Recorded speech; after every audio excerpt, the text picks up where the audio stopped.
Hello everybody, my name's Drew and welcome back to another episode of Feed the Beast.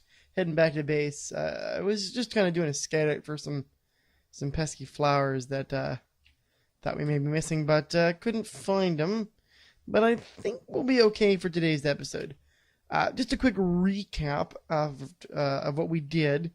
Let's go on over here, made this fine gentleman right here, the Kekimerus, or Kekimerus. We're calling the Kekimerus, as in cake, Kekimerus. Everybody's cool with that? We're all fine and dandy? Okay, good. Because that's what I'm calling the goddamn thing. And as you saw, it made quite a lot of mana. Made a decent amount from just one of them, from one cake. So if we can make more of these guys and have a lot of cake, man, I'm seeing a lot of potential here. But to do that, we need to start removing, or rather, not removing, but restructuring these endo flames, and setting up for what will be the place of these flowers. And we're going to need to make more of those as well. But to do, where do I want to start? Well, let's start with moving this setup around and seeing where we get with that. So first things first. Actually, no, I lied. Let's do Thaumcraft first, because Thaumcraft is the only odd man out, and I want to talk a bit about Thaumcraft before we get too super duper crazy. I'm still not sure what to do with that bottle of mana. I'm sure I can do something with it, but I'll be goddamned if I don't know what it is. Let's sleep the night away, so we're not dealing with that, and then we will go ahead and do our business.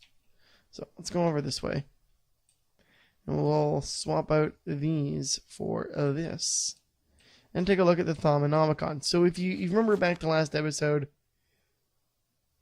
where are you, Thaumic Tinkering? And we talked about this dude right here, Elemental Fire Air. So this guy is the super unique thing that we're going to be using. In order to make it stupid easy, 1 air shard, 5 air, 5 ignis, 5 Paracatantio. Now, one would think that you would need to do a bunch of crazy stuff to get all that. No, I'm going to make this crazy easy. We're going to go over. We're going to grab. I'll fly. We're going to grab what we needed here. So there's that. We have 2, 4, 6. So a little extra. We needed air. 2, 4, 6. And ignis. Now, we will have a lot of RM extra that we don't need, but I'm okay with that. These things have to happen sometimes. Okay, we also need an air shard. So if I go over here now, and I go drop, ow. Okay, let's get close enough without me jumping in it, thank you.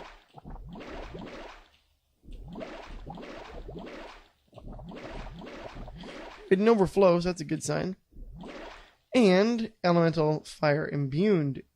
Air Imbued Fire, rather. Now, here's where it's going to get a little interesting. Do I have my other wand? No. That's the Iron Capped one. Oh. Duh, I put it back in its pedestal.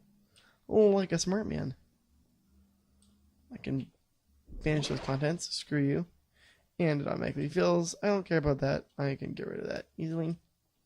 So how does this work? Well, I want to make another one. We'll make another one because I want to demonstrate just what this thing does. So let's grab one of our test rolls. Let's grab our early test. One of them. Let's try test 2. What was test 2 like? Test 2 was alright. I kind of don't mind if this one gets all fucked up. Oh, this is the UU matter in it and stuff. No, I think we'll go back. We'll try a different one. Here's my book.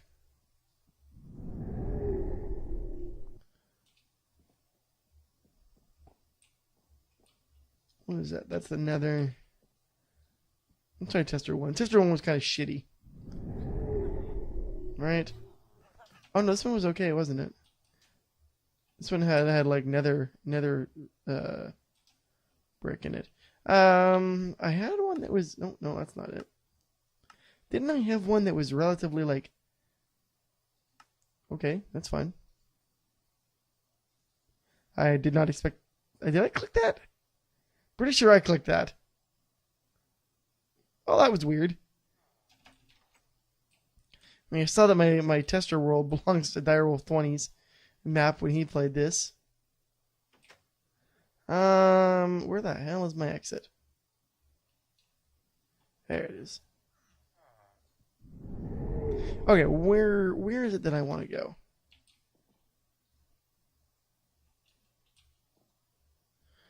Yeah, let's try this one.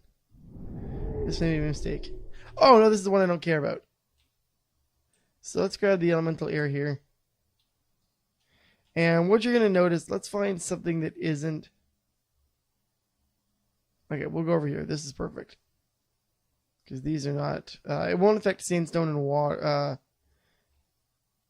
lava, I don't think. Or water for that one. Well, it will affect water. Water turns to cake. We knew that, though. Or we will know that. Spoiler alert. So I set fire to it. And I want to see how quickly this spreads out of control. So the way that air imbued fire works is that it's like crazy powerful.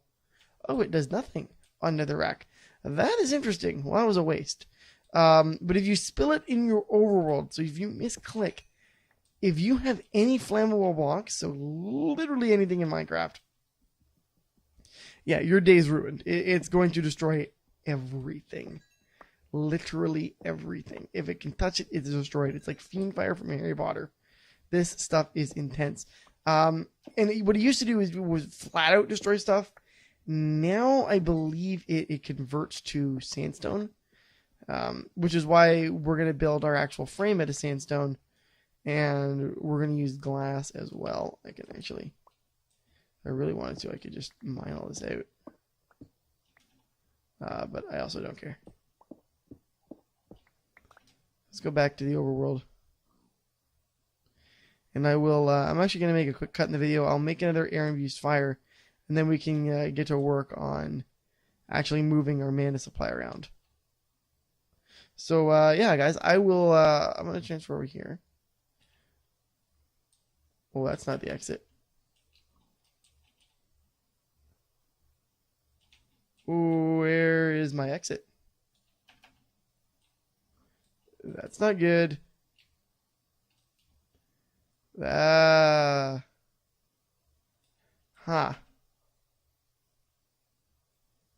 Alright, well, I'm gonna have to reload this and see if I can't get back to the overworld. I'll be right back, guys. Alright, guys, we're back, and I've been at work a little while here, and I think we're pretty much into where I want to be for this episode, just to finish off. It's going to be a short episode. Like you're noticing, we're probably just getting around the 9-minute mark here in terms of total video length. And that's because I am like devastatingly tired. I've been sleeping really well the last little while. So this has been a long day for Drew. Oh, I missed one. Hold on. So this is the setup we got going on now. This is how we're setting this up. I went ahead, I made a few more endo flames. You can see there's going to be another whole row of them here. And now I need mana spreaders is what I need. But we'll get to that point in a moment. So what's going to happen here, or what is happening, is we're going to have basically the same setup, right? We're going to have an ingest chest for our coal. Coal will spit out into these and automatically dispense based on a timer that I somehow trigger. Yeah, hadn't thought that far ahead. Huh. Well, I guess I can... this is messy. Unless I was to use red stone. No, that wouldn't work either. I meant to move this over. I might just have to straight up move that one over. Because if I do that, then I can run the filler block behind it. I might just have to do that. Alright, hold on. Let's do that right now then. Okay, so we're going to go like that. And we'll move this over actually a little bit more. By a little bit, I mean precisely 1. Oh, I need 1 more. Oh shit, I need another thing. Okay, so we're gonna stand here. That's 1, 2, 3, 4. I need a 5th. That's okay.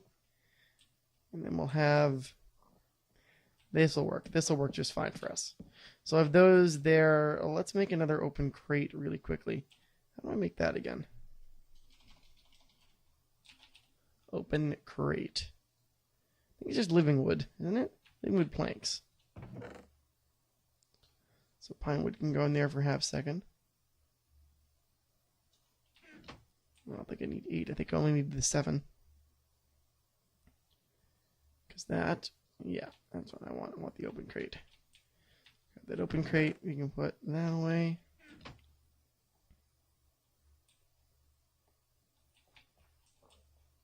Oh yeah, there you go. That's what we wanted. And I'll make one more hopper to go in there. Okay, so what'll happen is instead we'll have the triggers down the middle and on the ends. That should be fine. We'll make that work. I need to move the endo flames themselves over now.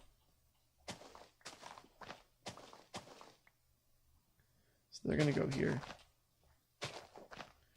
And we'll remove this strip here because I can figure it out. Even if I only have 3, it just looks really lopsided, that's all. I could have made a better way, whatever, doesn't matter. Okay, so we've got that going. Well, let's finish off this structure. So this is where we're going to have all our elemental fire and stuff. The water will go... Oh, my phone is buzzing. The water is going to go there. What I might do then is have like this. We're going to go like that. Cut these out of the middle. Let's grab ourselves some glass. My inventory is very, very full. So this is by no means, you can build like, I believe in the Reddit post I was looking, the one guy had a pool up to like an 8x8 size. I don't think I'm going to need one that big for our operation. Hey, you go away, Wisp. I have no desire to mess with you today.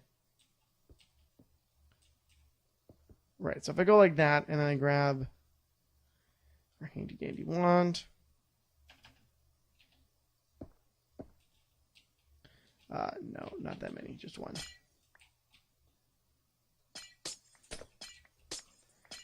And I'm going to explain why we want to have this air gap in here. See, what's going to happen is we're going to, quote, light the air on fire. And also be lighting the water on fire.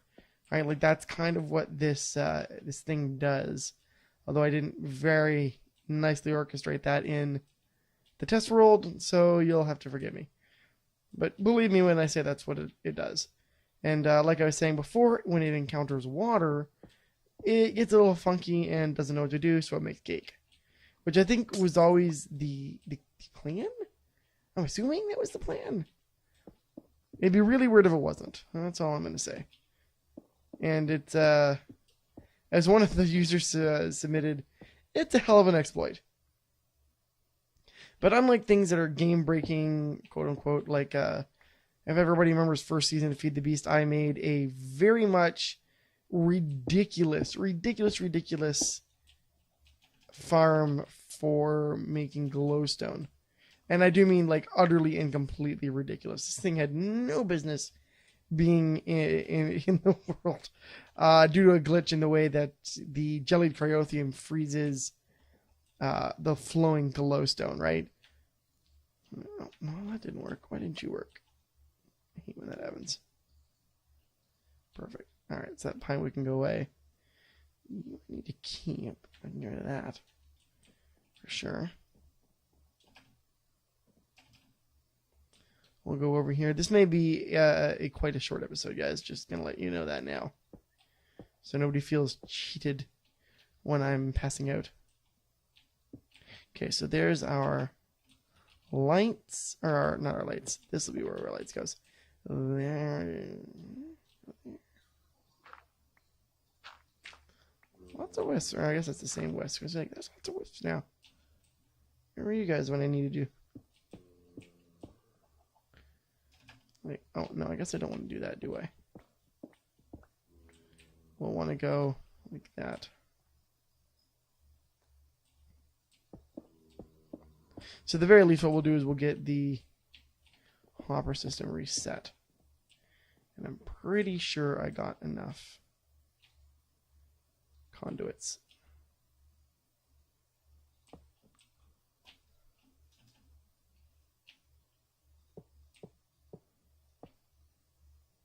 Wait, is that only 4 as well? Am I like straight up tripping on this? 1, 2, 3, 4. No, yeah, these are only 4. Oh, well, shit. Alright, well, I'll have to fix that later then. I didn't realize these were only... I'd only put 4 down on those ones. Well, I'm an idiot. See, this is why you don't play video games when you're dog-ass tired, man. You forget about the simple things.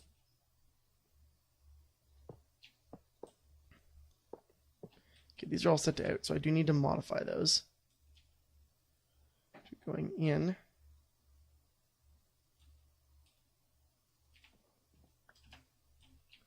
And then we're going to need, for actual doing this, we're going to need some upgraded mana spreaders, because regular mana spreaders just will not cut it.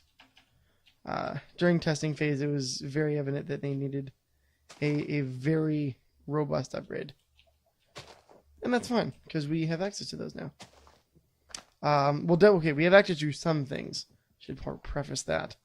Really what we should have is what's called a Gaia mana spreader, but those are the tier 3 spreaders. So like the stuff that you get for beating bosses and stuff like that, which we are not doing right now. No, sorry, Bob. Actually, I can pretty much use this line as it exists, can't I? So there's 1, there's 2. Nothing rotates until I say go.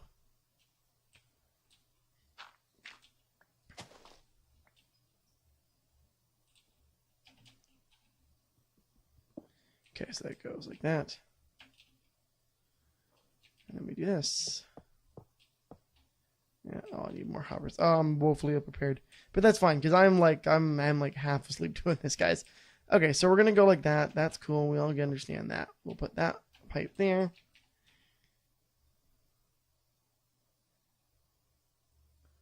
Such as that.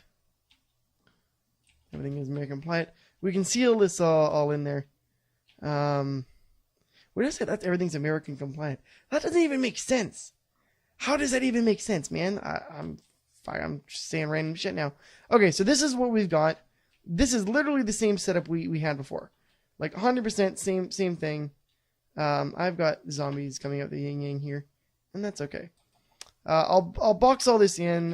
This needs water though, so we can use our infinite spring. We'll convert this really quickly, so we're not getting any zombies or anything like that in there.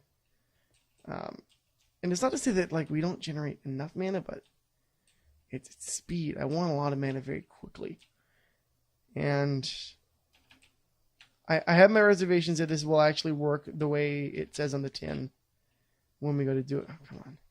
But if this whole system with the Kikamaras actually works properly, like I tested it in single player, and it seems to have worked.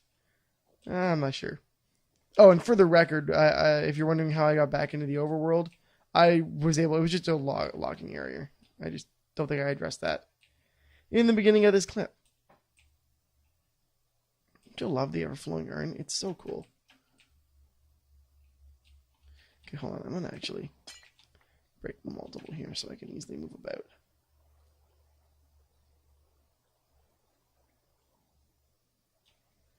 Beautiful. Ha! Perfect.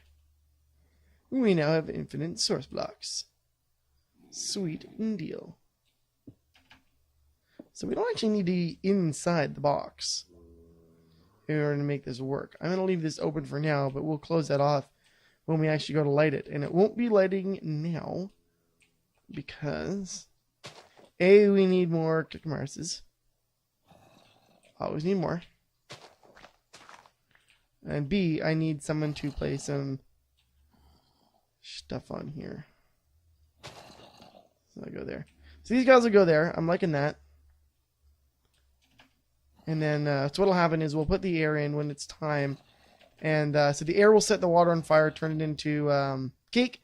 Cake will get eaten by the Kakamaris underneath, which will be like 3 or 4 of them.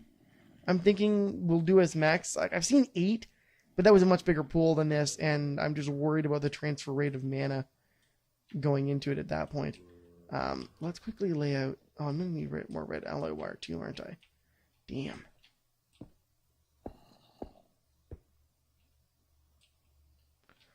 I need... So this guy will run... Oh, because that's a... Yeah, there. Alright. So that guy will have to run like that. And then that guy will run like that. So I have to relight this whole area. And we're going to need to redo the timer. And I'm going to have to reset the... Oh yeah, there's lots to do. But there's stuff that I can do in the off, and then we can actually get this set and see about mana managing the actual mana produced by this. Because we're going to need a few upgraded things, but I won't get into them right now. Instead, what I'm going to say is, I'm sorry if this episode sounds weird, but as I said, I am, yeah, I'm tired. It's been a long couple days, guys. At any rate, this is where we're going to leave things off.